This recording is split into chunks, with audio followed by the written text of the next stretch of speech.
Well, it wasn't the week that pretty much all of us were hoping for when we started this show today, but we're here to talk you through it and look forward to maybe bouncing back against Oakland Roots. Sorry I missed y'all for a couple weeks here, but in the great words of poet Marshall Mathers, with a little twist, guess who's back? Back again. Ray is back. Tell a friend. Welcome to the Podcast of Champions. This is the Orange and Black Soccer Cast.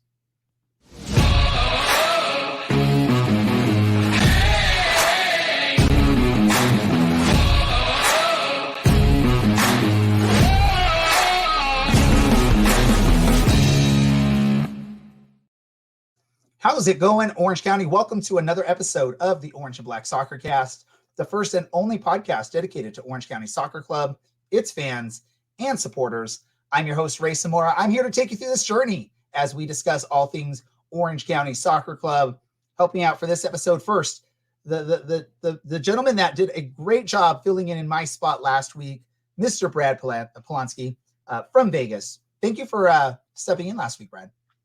Yeah, thanks for saying my name properly and also blowing out my eardrums with the intro. I turned on some setting that increased the bass, and all of a sudden it just went nuclear to my ears.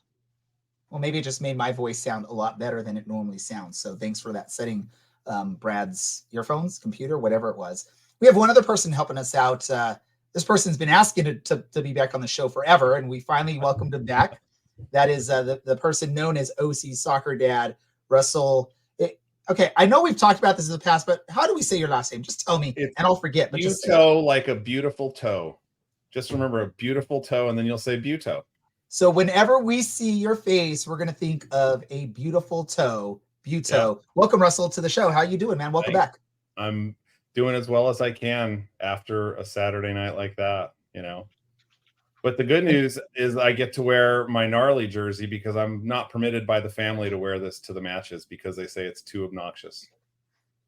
And your family would be 100% incorrect with that assessment of the gnarly kit. I couldn't agree more, but I tried to wear it a couple weeks ago, and my daughter said I could either wear it or I could have her go to the game. So I chose switching to a different jersey. I got to ask you this, Russell. Who pays for the tickets? Well, it's not about that. She's 14. You're too nice, man. I'd be like, you're coming to the game regardless, and I bought the tickets, so enjoy this jersey.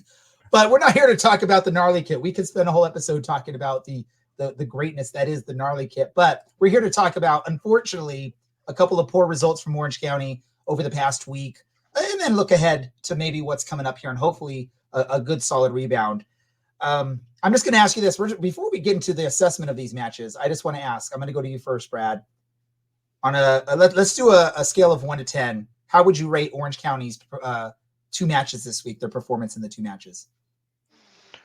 10 being the best they could have done, 1 being the worst they could have done. And I'm putting them on the spot, folks. They weren't ready for this question, so don't give them a hard time.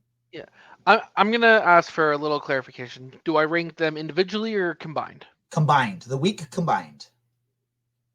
I'm gonna say anywhere from a 3.5 to a 4. And 3.5 to 4. Do I need to give rationale? Yeah, let us know why you think where that is. I want to say it's a 3.5 to 4 because for most of the game against Louisville City, 1 goal aside, I think we were hanging in there, if not sloppily, and a lot could have been gone the other way had a goal been counted. For the game against Loudoun, I don't know how to say their name. Loudoun. Oh, I think 2 big mistakes led to 2 goals, and unfortunately, we didn't have the goals to get back in it. So, Russell, let me go to you. So, Brad said 3.5, 4 is what he would give. Is he being too nice for Orange County there, or is he critical of Orange County? Math came out 2 for Loudoun and 5 for Lou, so 7 divided by 2 is 3.5. But I didn't get to watch the whole Loudoun game, but I was watching. I was on 3 hours earlier time zone for business travel. If you know, you know. But the thing about that game was cross country travel midweek, our home cup game, we had to come out better than we did. So that 2 is extremely generous. Maybe it's a 1. I don't know. Maybe it's a 0. Lou City, on the other hand, we traveled, top ranked team. So I thought it was acceptable, but not a winning performance. So that's why I gave it a 5, but 3.5 is what I came up with. Yeah, the hard thing for me with Loudoun, right, is obviously when you look at the starting lineup for Orange County in that match, they were taking the match serious. They were coming in with a goal to win the match. It was pretty much a roster you would expect to see in league play. It wasn't like some teams do where they're starting half the rotating half the roster for a cup match in the early rounds, right? They were really coming out to win. And the unfortunate part, I feel like, other than the goals, they may have had a better performance out there. Maybe I was watching something completely different, and I was watching it from the stream, and I don't know about y'all, but my stream was very choppy and really not working well, which sucked. But I felt like from what I could see on it, they were doing pretty good, other than they couldn't get the ball in the back of the net. And the major frustration with it is they had all that energy after Thomas Among scores the equalizer, and then a minute later, 2 minutes later, really poor positioning and poor play. I believe it was by Ashton Miles, I believe was the one that was the culprit on that made the big mistake there, led to Loudoun taking the lead again. And then a Marcus Knockham missed penalty, but I mean, hey, it's a great save by the Loudoun goalkeeper. I mean, you can't blame Marcus on that. It was a pretty good shot. It just was a better save. It was a winnable match. That's the thing that's, I think, the most frustrating with the Loudoun match. That was actually a winnable match for Orange County. Even though they went down 2 times, it was a winnable match, or at least a match that they should have pushed into extra time. Now, the Lou City match, I think, was the worst of the 2 performances for Orange County, which I guess I'm just opposite of both of you all. The biggest thing for me with the Lou City match is the team just in the midfield did not look like there was anything there. And that was the biggest downfall. And then obviously the bench full of kids, which didn't really help when someone like a Marcus Knockham has to come out of the match for an injury. And like Brad mentioned, questionable call on a offside where Orange County, I believe it was 2-0 at the time. Orange County could have cut back into that lead, made it 2-1. And that's a whole different match at that point with Orange County only down a goal. A lot of stuff went crazy there. But I think I'm opposite of y'all. I think the Loudoun match was the better performance for Orange County this week. I think we're just frustrated because that's the one that we should have won for sure. Where we're all looking at Lou City as being the one that we probably weren't going to win regardless. But that's just me. So here's the question though, Ray. Knockham, should he have taken that kick? Is he the right guy to take a kick in a situation like that? That's what I struggled to understand. Here's what I will say on it. He very forcefully and very adamantly took that ball and said, "This is my penalty." I'm assuming there is a hierarchy when it comes to who is taking the kick or who's deciding to take the kick. And I can't remember in the instance there is if Knockham's wearing the captain's armband, but I'm assuming he is because he is the captain when he's out there most of the time. I mean, you have to do what your captain says, right? And if he's taking control of that, and again, and correct me if I'm wrong, Brad, you could tell me if I'm wrong on this, but it was not a bad penalty on Knockham's part. It was just a really good save from the Loudoun goalkeeper. Knockham hit it as pretty close to the post with some pace. The Loudoun goalkeeper just made a really good save there, right? Am I wrong there, or am I correct on that? I don't think you're wrong, but I agree with you. I don't think the game was lost off of a missed penalty kick. I think it was lost with just silly mistakes, mispositionings, and giving up a goal when we honestly had all the, pressure in the world. Scoring a goal and then immediately conceding is just the worst feeling. Definitely. Here's what I want to say. I want to give Russell, I want to give you a chance. Is there anything about either of these two matches that you liked or that you saw and you're like, okay, unfortunately, I saw very little of the Loudoun match because, like I said, I was on business travel and it was 4:30 p.m. For the start of that, so I didn't get to see very much. I did watch the entirety of the Louisville match, and what I'll say is this: if we had just a little bit more depth in the midfield, Kyle, I thought did everything Kyle's supposed to do. But the link up play in the midfield was inhibiting us because, we didn't send the ball. We didn't clear the ball very much in the match. We tried to, consistently build out of the back, but when you get stuck in the midfield every time and you can't move it into the attacking third, what do? I mean, we had, 7 shots to their 27, but I thought I continue to think Kyle is like really showing signs of brilliance in some of his, positioning off the ball, a lot of stuff. So that to me was the exciting part of the match, is to continue to see that. Brad, the hard part for this match was Orange County was continuously like Russell was saying, building out of the back, trying to build out of the back. And I don't know, I don't watch Lou City, but their game plan was just super high press on Orange County. If we had Kevin Partita in this match, is it a different story the way Orange County is able to build out of the back, or are we still going to struggle in this type of match? I think we're still struggling. If Orange County's defensive midfield is, our success, Lou City's offensive midfield, attacking midfield is the best in the league. If you were to second it to anybody, maybe it's second to Charleston, but only Charleston. When you have Elijah Winder, Davila, Wilson, Morris, all guys who can attack and score out of the midfield, not let alone, assist. And then you have a player like Adrian Perez coming off the bench for 30 minutes, and he's one of the better attacking, distributor players in the league. He comes on, 2 assists immediately for him the rest of that game.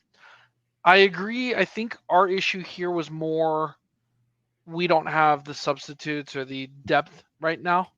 When you're talking, we have Bryce Jamison, Ben Barjolo, Ryan Ayub, and then 2 other academy players on the bench who are our subs, with really Ethan Zubak being the non-academy person. I know I'm calling Bryce academy, but he played academy last year.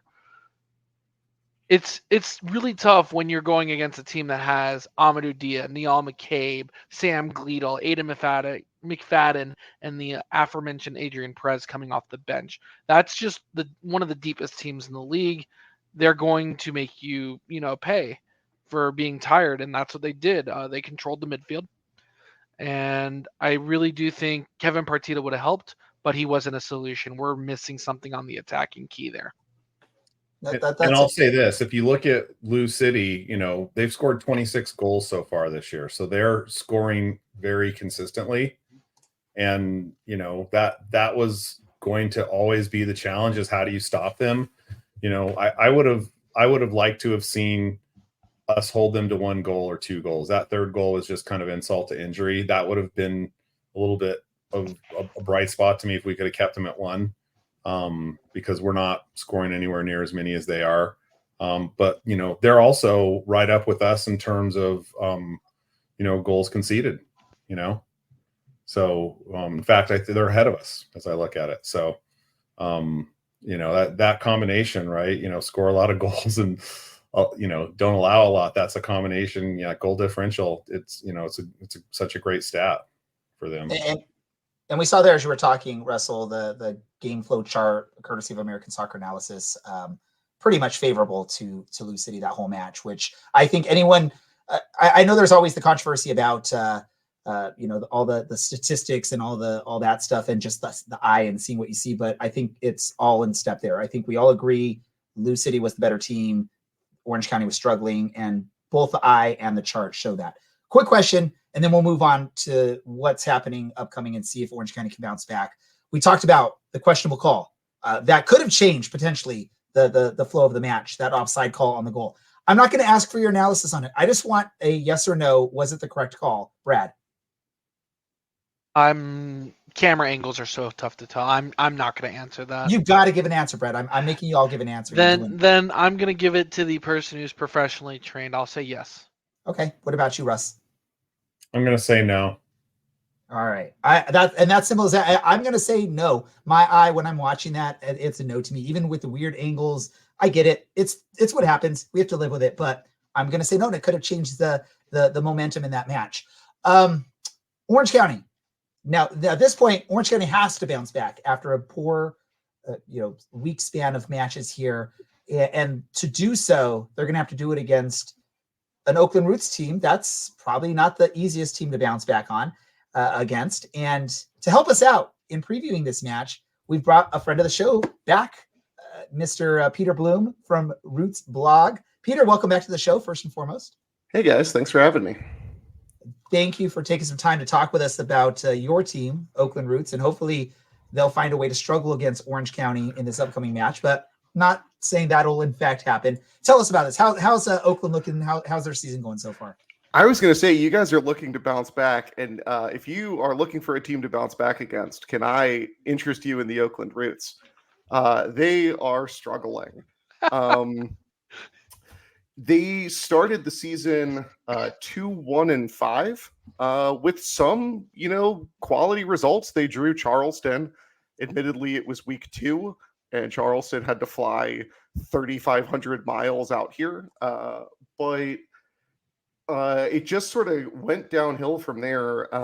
They got a win in the first round, or the first USL round of the Open Cup. But that wasn't enough. When they lost to Colorado Springs, that got the big ugly axe for Noah Delgado, who was let go April 29th. And since then, they have not rebounded, although have maybe looked better. They replaced Delgado with his assistant, Gavin Clinton. And, they got a quality draw against San Antonio playing the kids. But they lost to New Mexico this past weekend. They got bounced from the Open Cup by San Jose. And we're going to see. They unfortunately continue to look a little toothless. So that's the Roots schedule, or how they've been doing so far.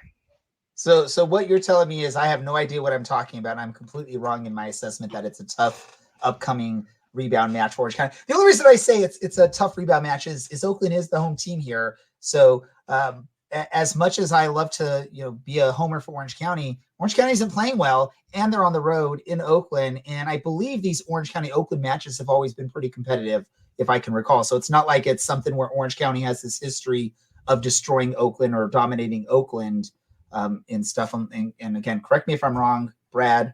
You can let me know if I'm totally wrong on my assessment here. How confident are the fans in Oakland already getting worried with the season, with the struggle so far? Yeah. I mean, the attitude right now is not great. I think a lot of people wanted Noah to go, and so I think the coaching change has helped in some regard. I mean, I think that there's a limit to the amount that Noah was responsible for what was going on, but overall, I think people are a little upset, and they're upset because the performances look bad in addition to the results being bad. And it's a little hard to see improvement or a path forward at the moment. But, I think that notwithstanding some gallows humor, I think that Oakland fans, the Oakland fans that I run with are going to go to games, win, lose, or draw. So you're not going to get a friendly environment when Orange County comes to visit. But I think there are some glimmers of hope. I see some glimmers of hope because I have to find a way to talk about this team twice a week. The overall mood of the fan base could be better. This season, thanks for the comment. Is that Andy who sends those comments? Or do we say the producer? Sorry, I don't want to out him. Producer Andy. We call him Producer Andy. Producer Andy. Okay. Yeah, I have been bringing this. The Sousaphone debuted this year. This was what amounts to a prank that my wife and her parents pulled on me by calling my bluff and buying me a Sousaphone. And so now I stand with the drummers and play whatever I remember from high school. Oh my gosh. So, Peter, obviously, results notwithstanding, I did manage to catch a decent amount of the game against the very beautifully dressed. I Isotopes ballpark dwelling New Mexican United game. And I think what I saw from my end is, there is familiarity with the players with each other. A lot of the players on this team have been around forever. I think they're right now struggling with their system and really capitalizing on opportunities given to them. Because I do remember some pretty good team play leading up to Neville Hackshaw's goal in that game. But other than that, a lot of mistakes leading to, I think, Akali's goal there, and her scoring very early on was definitely difficult. But I guess one of my first questions for you is was the issues of the past a product of the players not gelling, or management not gelling with the team? So, I mean, there are some rumors that there were some difficulties between management and the players. It's a little hard to verify that. And there has been a system change, and I think there's reason to think that the system change has helped. They've switched to a 4 at the back under Gavin Glitton, and I think that has some growing pains, but also is a sign of maybe moving things forward. I think that you're right. There were some moments where there was some good interplay in the New Mexico game, but the Roots have had real trouble turning possession in the opponent's half into possession in the opponent's box. So it's like they get some of this possession and it looks like it's going somewhere, but they just have a hard time with that vertical passing or carrying the ball into the box so that they can get these shots. And I think that the Roots defense should be really strong. And I think that its weakness is that opposing teams are completely disrespecting the Roots offense. And the Roots aren't making them pay for that. And so if you're just not worried about the counterattack at all, you can keep the pressure on, and eventually, despite being a sort of regular, at least contender for team of the season, Paul Blanchette makes some mistakes, or he gets into a position where it's not even a mistake. It's just one-on-one and he's going to lose.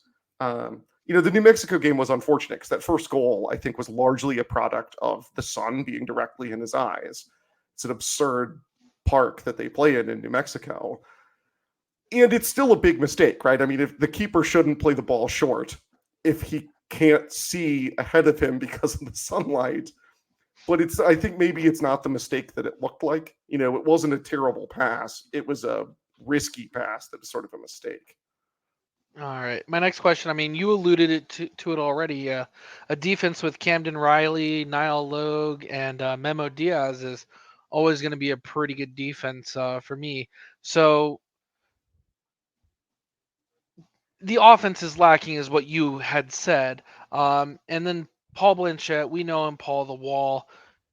Has he really had that much of a decline over the last 2 years from where we used to remember him when he first showed up on the scene? I don't think anything like what the numbers look like from this season. I mean, the Roots don't have a shutout in a long time, but I think a lot of that is systemic. It's not that Paul's not what he once was.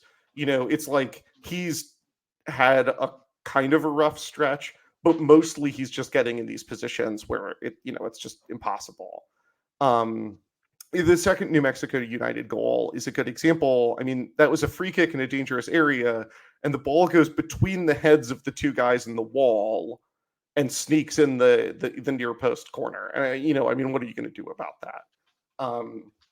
And so I think that, maybe there's been a little regression, but, at the end of the day, I still believe in Paul. I think that most Roots fans do. He may have had some bad games, but I think mostly it's just the amount of pressure he's under.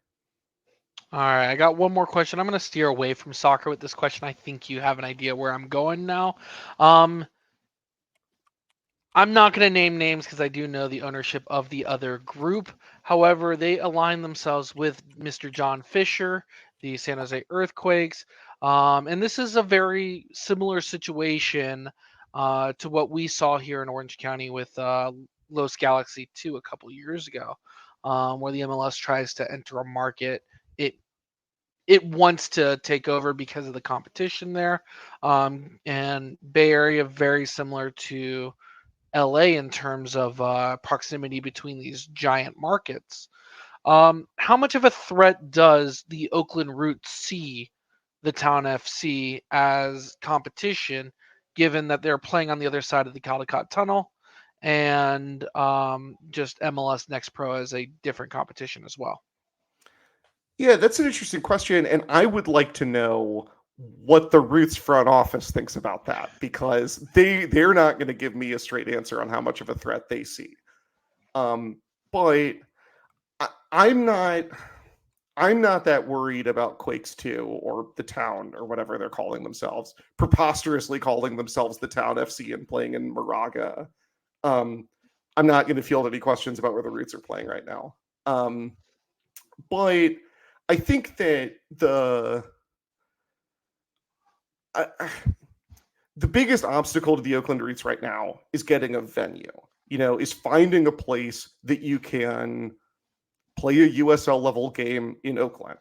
The people come up with all of these theories that you could play at a high school stadium or you could play at a college stadium. You really can't. USL has very high standards. You need all of these features that are hard to get. And that's not going to be any easier for John Fisher with Quakes 2 than it has been for the Oakland Roots the last several years. I think it is also helpful to the Roots that the city government and the county government, Alameda County and the city of Oakland, are not going to do any favors for John Fisher. They're not going to go out of their way to broker a big real estate deal for him to build a small stadium to let his minor league team play in. What's the point?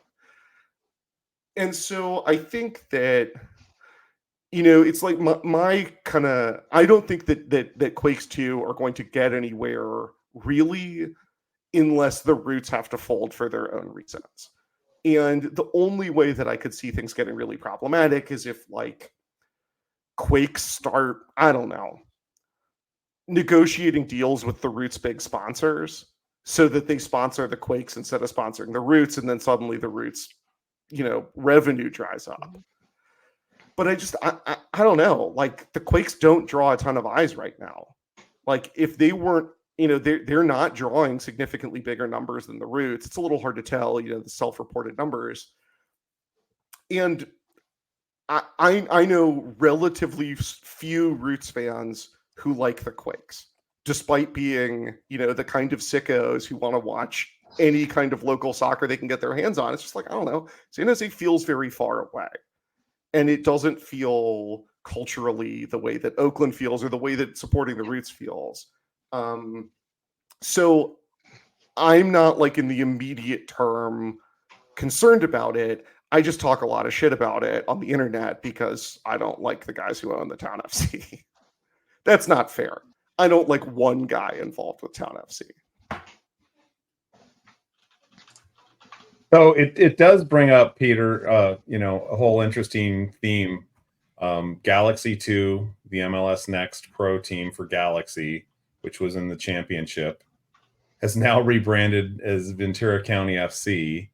And my conspiracy theory about that is that MLS Next Pro is hemorrhaging so much money that the MLS teams are looking to find financial partners that are unsophisticated to lay off their MLS Next Pro teams to bear all the risk and, basically disentangle that financial liability. And I've even heard, and this comes from some wild sources, from the, levels of youth soccer as it relates to MLS Next club teams, that there's beginning to be some major chinks in the armor of MLS Next, right? Some of the teams are literally playing in MLS Next Pro at high school stadiums, and they're using VOs to broadcast games. So, my hope for you guys is that you can find a long-term sustainable path similar to what we've been able to carve out here, because I think it's better for, the American soccer pyramid than letting, one closed system control everything. So I don't know if that was a question or a comment. But I do have one question, and if I have time, I may ask another. So another observation I've had from my experience in youth soccer is that anytime you get someone that gets, you know, a VC or SFP 3-game suspension, it can be completely traumatic to the whole team, to the chemistry, whatever you want to call it, the mojo. And so I have to wonder if maybe some of the struggles that you guys are experiencing go back to that Monterey Bay game. And I don't know if you're comfortable talking about it, but, you know, what are your thoughts on how that has unintentionally impacted your continuity, I'll call it? Yeah, I mean, I think it's been a real factor, and it's one that I probably unfairly omitted when I was summarizing the season earlier, because particularly Nabil Hackshaw is so important to this team, and a 3-game suspension was a big problem. You know, the Roots very likely dropped some points that they wouldn't have dropped with him on the field. You know, I was in the stands. It was a little like not everyone in the stands realized that there was a fight immediately. So like I wasn't even paying attention to see the beginning of the fight. I've talked to a lot of people to see if anyone could figure out what happened. No one could really figure out what happened, and the team isn't saying anything. You know, I think that there are folks who think that one of the reasons that Delgado was let go is because of disciplinary issues, and that the most salient issue of that was that he lost control of the team, leading to that fight and losing 2 starters for 3 games. You know, I don't really know what happened. I kind of wish I did, but it's frustrating that the team just couldn't get into the locker room. Especially, you know, it's funny. It's like of all of the Roots rivalries from a fan point of view, we definitely hate Monterey Bay the least. And yet the team itself seems to have the most trouble with accusations of people on the field being upset with each other. Well, that's unfortunate, because you should hate the most whoever you're closest to. That's how I see it, right? That's why we hated San Diego so much. But it's like Monterey Bay is this like harmless little brother, and Sacramento is the team that we really hate. Yeah, I was gonna say Sacramento is like the big bully brother, while Monterey Bay is kind of like that chill, cool younger brother who you kind of feel bad for at times. Yeah, exactly. I mean, I'm sure you guys understand the difference between the Central Coast and the Central Valley. There we go. All I know is the best thing about Sacramento is the interstate goes straight through it. Yeah, I mean, it's a great place to stop on the way to Tahoe.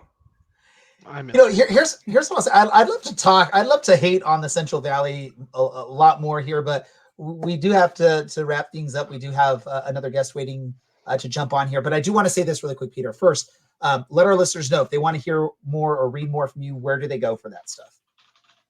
Yeah, so our website, we are the only people still running a website, is oaklandrootsblog.com, or you can find us on Twitter at OakRootsBlog, because at RootsBlog was taken, annoyingly. And then, you know, if you want to follow news about the Roots, the person to follow is my colleague, John Como, and I do primarily memes and have bad opinions.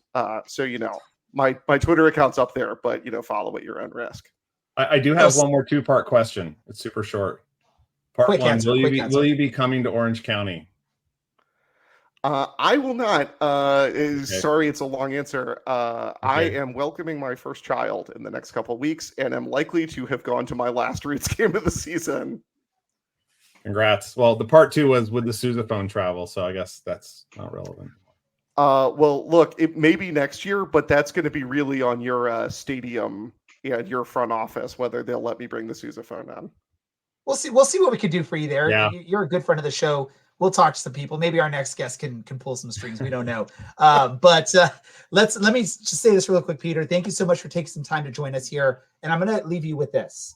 The town belongs to the Warriors. It doesn't belong to Quakes too. And I know y'all hate the Warriors too, because they ditched Oakland in the past, but at least they stayed close. But whenever I hear the town, I think of the Golden State Warriors. I don't think of Quakes too. So just let you know on that.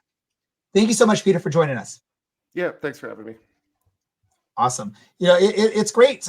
Peter's been on the show multiple times. He's a great friend of the show. We love having guests like him to come and help us out and preview some of these matches. Sorry, Brett, I did forget to get his prediction. Maybe we can message him and get something and we can post he put it on our chat.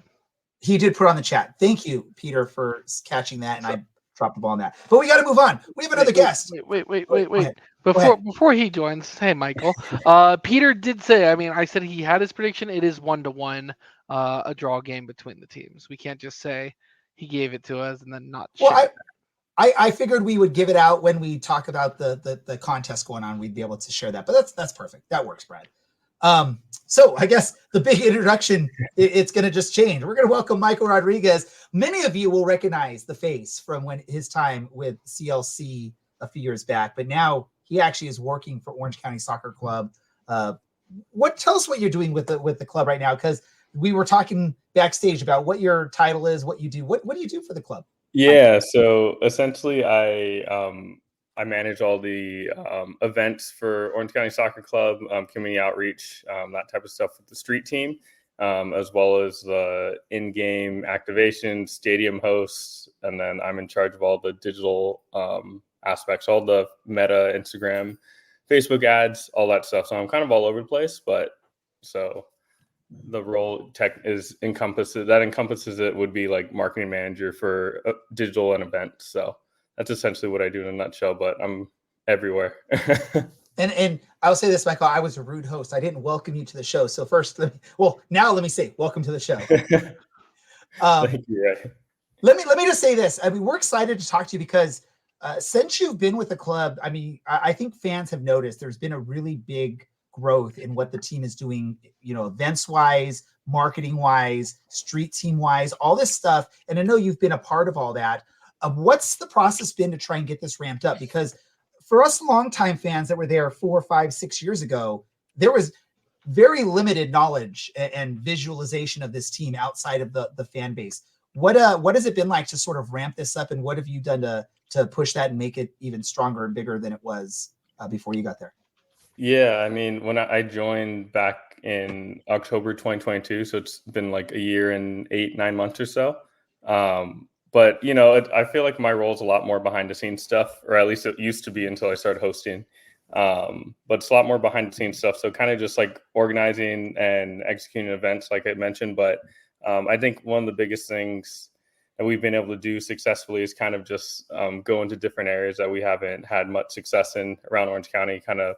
We've had success in Irvine at some points, in Anaheim and whatnot, but I think we've been hitting different markets like Santa Ana, Costa Mesa, Mission Viejo a lot harder the last year and a half or so.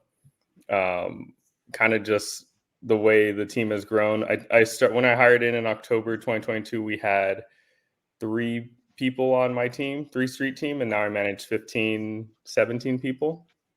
So just the growth there alone, it kind of just speaks to kind of what we do each week. I think we have anywhere from 3 to 5 events a week. So that's different areas in Orange County. And last year we had about 132 events, like with the booth, with an activation, gnarly there, all that stuff around Orange County. So that was really cool to see, just like the growth from having 3 people to having a team of 15. That's kind of all around Orange County every single week. And then that's not including kind of just like going to watch parties and flyer distribution, kind of just spreading the word of Orange County. So it's really cool to see how much it's grown in a little bit of time. And, obviously coming from a fan background, a supporter, a huge fan. My number one goal, like coming into this, was, hey, I want people to know about this. I want to kind of spread the gospel of OCSC. And I think I've definitely helped with it, but it hasn't, obviously it's not just been me, it's been the whole marketing team. We've definitely grown. I think I was a 3rd person hired in on the marketing team, and now we're about to like 5 or 6. So testament to all the hard work that kind of goes into it in the background as well. Let me ask you this, because like you said, the club's been involved and you've been a big part of some of these community outreach events that we've seen. What's been, one of your favorite ones that you've done recently, these community events, either just, interacting with that portion of the community, or something that surprised you? What's been one that just stands out for you? I think one of the biggest ones that we did last year, and we're doing again this year, was OC Pride. So in Santa Ana, downtown Santa Ana. That one was, I think it was pretty big for us. We were in the parade, so we had some fans, some staff there in the parade with Gnarly and whatnot. And then at the end of that, we had a booth on 4th Street in downtown Santa Ana. So we had a lot of people actually come up to us and say, I'm really glad you're here. It's really good to see another sports team out here. It means a lot that, there's, a professional sports team out here, and you guys are kind of just not, phoning it in. You guys are actually here and, say that you're proud to be part of Orange County. You're proud of the people that live here and things like that. So I think that one was, really well done, and something we're doing this year with OC Pride. It's going to be in October this year, actually, because they have a bigger venue space. It's going to be at the OC Fairgrounds in Costa Mesa. We're going to be a sponsor for just one of the zones. So definitely a lot more involved than we were last year. And then they're going to be, we're going to have something set up for them this year for our game. Just like last year, ticket proceeds go to the organization, benefiting them during the month of June and beyond. So I think that's just one of the ones that I see, and I'm like, okay, we made, a difference there. People said, they specifically said, I'm glad you're here. So I think that one still sticks with me the most. And, that's kind of the stuff we want to do. All right. Well, thanks for joining us again, Michael. I have to take a moment to apologize for all the kerfuffle that happened when you joined the show. Real good. But one of the things, I know you said you joined around late in 2022. Obviously, this was during the stadium fight. The kind of the heart of it, where there's still a little bit of question up in the air as to whether the team's going to stay. No deal had been reached yet. When you were out doing your canvassing very early on, how much of it was educating the community, hey, there's a team here, versus the entertainment background style of it, of hey, come out to games? What is your what has been the process early on? Yeah, so I started in mid-October. So I was actually at the City Hall events and everything as a fan. I remember I was actually sitting next to Andy during one of them, and I had an interview, I think, the next day. And I thought about telling him, but I was like, let's just I'm just going to keep it close to my chest just in case, things don't go too well. But, so I was there as a fan, and I felt like I was very vocal on kind of what was going on. I think I was even posting threads on the Kind Line Coalition Twitter at that point, kind of updates actively throughout that. So, but kind of just with the events and everything, I think then it was more just kind of at the beginning of the year, was kind of more, or towards the end of the year, is more just me trying to build out my team and kind of figure out what I wanted. So there was just a lot of hiring and educating on, my staff, kind of to show them what OCSC was, what we want to do, and kind of just started the big rollout in January, February of the next year. But our big thing was that we were Orange County's club through and through. So we weren't just Irvine, Santa Ana, whatever. We're all 36 cities, one county. So that's kind of what we're trying to push the most. And obviously, for me, it's the soccer first, but like you mentioned, the entertainment aspects, we really push the family-friendly environments, the beer fest, the Kind Coalition, join the supporters behind the stands, be involved. We want people to be proud of where they come from and this team. And I think, we've seen that with some aspects, and sometimes it's just, hey, you're looking for a cheap date. You're looking for a cheap thing to do with your family. That's sometimes the selling point right there. And, we'll take it. Because once people get in, one of my marketing directors, she told me this when I first started, but they did something, I don't know, some type of, not survey, but they ran some numbers a year or two ago, and they said once someone comes in, they're 72% more likely to come back. So the process is just getting them in the door, whether that be, hey, here's some tickets, or here's beer fest discount, or here's this free parking, at the stadium. But that was kind of the goal, just get people in, get people aware. And I think that's why last year we saw a lot of, not just with Street Team, but kind of just our marketing in general, a lot more branding, the billboards, the bigger kit launches and stuff like that. So I think it all ties together. So would you say the average person, are they aware of the existence of the team, or is it kind of a little bit of an education for those people? I would definitely say it's an education. A lot of times, unfortunately, especially when we're at more family-centric stuff, a lot of people think we're a soccer club, we're a club team.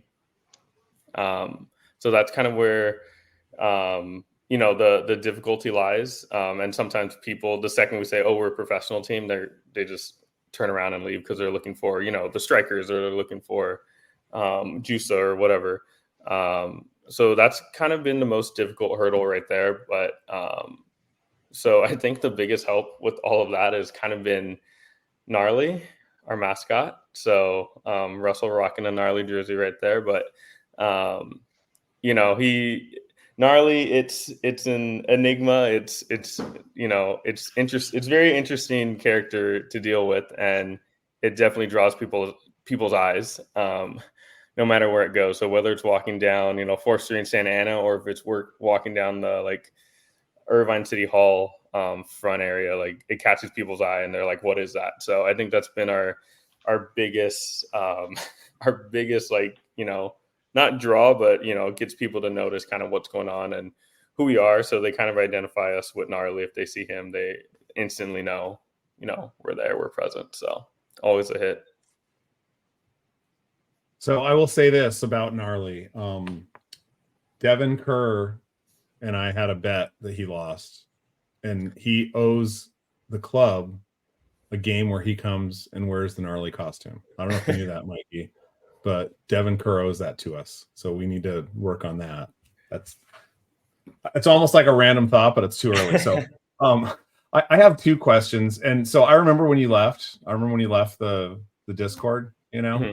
And it occurred to me that you're going from being, English Dan sometimes calls a super fan Mm-hmm. to, be an employee. So I'm curious in general how that's changed the way you experience the club, but in particular, how has that changed your ability to enjoy match days, enjoy the match itself? Yeah, it's an interesting question, because obviously I think that's the conversations I had with Dan as well, and my marketing director at the time. In interviews, it was it's not all glitz and glamour, just with you have the games, but then you have all the behind the scenes stuff that you're working months towards. But the passion is still there. It's always been there. This is still my favorite team. I think I became more passionate and I became more proud to live in Orange County because of this club. And I've kind of tried to carry that with me when, through game days, through all the experiences I've had with the team. And I think just kind of experiencing game days are a little different. I've kind of bounced around in roles on game days. Last year, I mentioned, this year, right now I have, all these different bits and pieces to my role. But last year I was the social media manager for 6 months because we had someone leave a week before the season started. I was in charge of stuff with the foundation community at the end of the year, in charge of Street Team. So there's kind of just been a lot of things going on. I was helping Edison out in the booth upstairs. I was backup PA announcer. There's so much that kind of goes into it, and little bits that at least me, little checks I get to check off on my bucket list. I've never thought I'd be a PA announcer before, but I yelled and screamed into that mic when Milan Alassi scored the goal on his birthday, and that was my first goal call, and I have that saved somewhere in my files because I was just so happy to even be part of that. And that's not something everyone gets to do, is call a goal for their club, for the best player in club history, essentially.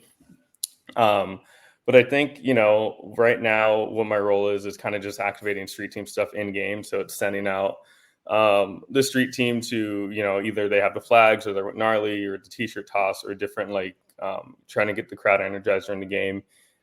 So sometimes I have a little bit more time to kind of sit back and kind of observe. But for the most part, I feel like I'm just running around and I'll maybe catch the replay the next day. So, I've missed a lot. I've missed so many goals this year just because I'm running around. I'm in the tunnel. I'm checking on my team. I'm making sure Gnarly's alive. I'm all this stuff. So it's definitely added a new element to the game. And, no matter, how long I'm here, where I go, I'm always going to be an OCSC fan through and through. So it's definitely changed a lot, but it's a really cool experience to be in the back. Well, that's an interesting answer. And, I think it's safe to say that if you can get out there, there's always a shot of Malort available for you. I think some people would like you to know that. Russell, he's on the job at that time. He can't go drink. I've had plenty. Yeah. I've had plenty of staff members drink with me on match day, Mike. So it's fine. I can get you a pass. Right? So my second question, and I hope you saw the chat, the private chat. So in my family, 3 out of 4 members are followed by the club. One of them isn't, and that's my daughter Paige on Instagram at Paige Buto 13. And I'm just wondering, what is it that she would have to do in order to earn a follow status from the club? Scroll up if you didn't look at this already. I see it right now. I don't know. Maybe most post a self with Gnarly, and we'll see what we can do. Wear the Gnarly jersey. Wearing a Gnarly jersey. There you go. I hope she's downstairs watching this because she's the one that is the most vehemently opposed to me wearing this thing. But yeah. It's the greatest kit we've ever made. So yeah, I'd like to wear it more often. Well, right. Here's what we gotta do. We're running short on time here. This is a great conversation. We've had fun, but Michael, I want to first, on behalf of not just our podcast, Orange County fans, thanks for the great work you've been doing to help spread the word of Orange County. I can say this as a fan of the team first. I've enjoyed the experiences and seeing more butts in the seats, more excitement, more noise, more passion. I've enjoyed seeing the crowd trying to get into the stadium and seeing a little bit of a line because that means there's something that people are enjoying about this. So thank you for what you're doing as part of that work to grow that. What I want to do for you also is there's maybe a local someone that listens to our podcast that's local that wants to find out how can they get in contact with you and your street team and maybe invite you out to one of their events, either a school event, a city event, a business event. What's the process for those people that want to reach out to you all in the club and get that going?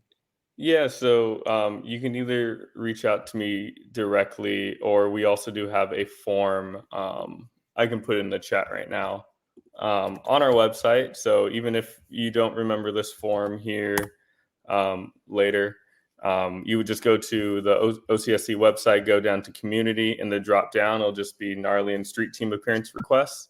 And so you just fill that out, and then we'll get back to you, see if it fits with our calendar. But it's been we luckily have, like I said, we have a lot of events each week, so we're kind of all over the place. So we have June pretty packed, July is coming there, so always exciting to have people reach out to you and request you for events instead of the other way around.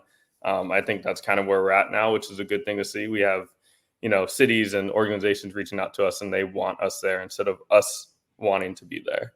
So it's always a good thing to see when, your hard work kind of fruitions and people want you back time and time again. So. Perfect. Maybe I'll put together an event in the near future. Maybe I'll wait till next season since you guys are pretty booked. Maybe we'll do like a mascot surfing competition and I'll request Gnarly to come do some surfing out there at Huntington Beach or one of the local beaches. He looks like he's a surfer, so I would assume he knows how to yeah, it's definitely a surfer. Yeah. So Mikey, do you need to give a shout out to your spouse before you go? Oh yeah. My wife, I got married in January my wife Paige, she is not here. She's at a book signing in LA, like somewhere in like Culver City or something. So, but yeah, shout out to Paige. Love you lots. And thanks for having my back with all the OCSC stuff and always coming to games and cheering me on. Congratulations, Michael. Thank you for taking some time to speak with us and share with us what you do. And we definitely want to have you back on because obviously we probably have 10 more questions we could have asked you tonight, but we'll just save that for a future episode. You can come share more of how things are going and what else you all are preparing or doing with the club. All right. Thank you, Ray. Appreciate that. And thanks, guys. Thanks, Michael. Here we go. We got to check in on our predictions, and then we got to give our prediction scores, and then we'll wrap things up here. So I'm going to hand it off to you, Mr. Brad. All right. So we'll be quick about it. Taylor is still currently in first after not putting up any more points this week. Margin is narrowing between the rest of the group. Michael with 25, Kayvon and Andy, producer Andy with 24 in second and third respectively. And I mean, check it out on the screen. This will be posted in the Discord later tonight as well. Awesome. And let's do our predictions for this upcoming match against Oakland. I will let our guest host tonight, Russell, go first. Russell, what's your prediction for the match? So I have had some pretty consistent predictions over the last couple of years. I'm going to do something pretty different this time. I'm going 5-4 OC. I think it's going to be a goal fest. I don't know why, but. All right. 5-4 Orange County winning the match. What about you, Brad? I'm not very confident in this prediction given how we've been playing, but I'm going to say that we avoid playing down to Oakland's level because they haven't been playing up to everybody else's. 2-1 OC. My prediction for this match, I'm going to go 3-0 Orange County for this match. I will get this submitted, Brad. 3-0 Orange County on this match. We need to get a shutout here. We need a big match. Why not against Oakland, who apparently Peter said is struggling. So I hope we have random thoughts left. Don't. So you haven't been on the show since we switched it up. We don't really do random thoughts anymore, Russ, but I'll let you give a quick one if you want to throw one in. I think I've heard some recently. Maybe, I was wrong. Maybe when I'm here, I take it. Yeah, over the last 2 weeks, Dylan and I both don't like his new segment as much as he likes it, so we kind of threw it back into the remix. Well, I worked hard on this random thought, so it's a not so random thought. But I read today that there's going to be one more night of the Northern Lights on the news, and I thought everyone would be interested to know that these Northern Lights, these coronal mass ejections, as they are, it's not just solar flares. There was one that happened in the 1800s called a Carrington event. And there's a prediction that in the next 5 years, we're going to have a Carrington level event that's going to throw out satellite communications and a lot of telecommunications equipment that we could have a loss of all internet for like a year. So I just thought I'd throw that out. If you think looking at the Northern Lights is cool, get ready. In the next 5 years, we may have no internet for a year. Oh, we've already got Brad working on our contingency plan. If that happens, what we're going to do for that. He's been training pigeons to be able to send out our message if we have to go that route. This isn't right, a Brad? pigeon. This isn't a pigeon, Ray. This is a dog, and I've been training her semi-successfully. All right, now for the ever popular segment. We got rid of random thoughts for this. What have we learned in this episode? Hey, I'm going to go first. And I'll give you all a chance to think of what you learned in this episode. You know what I learned this episode? I finally learned that Gnarly's pronoun is it. That's what I learned in this episode. What did you learn, Brad? Man, I don't even remember the name of what Russell just said. A Carrington event. Yeah. I actually found that quite hilarious. That doom and gloom.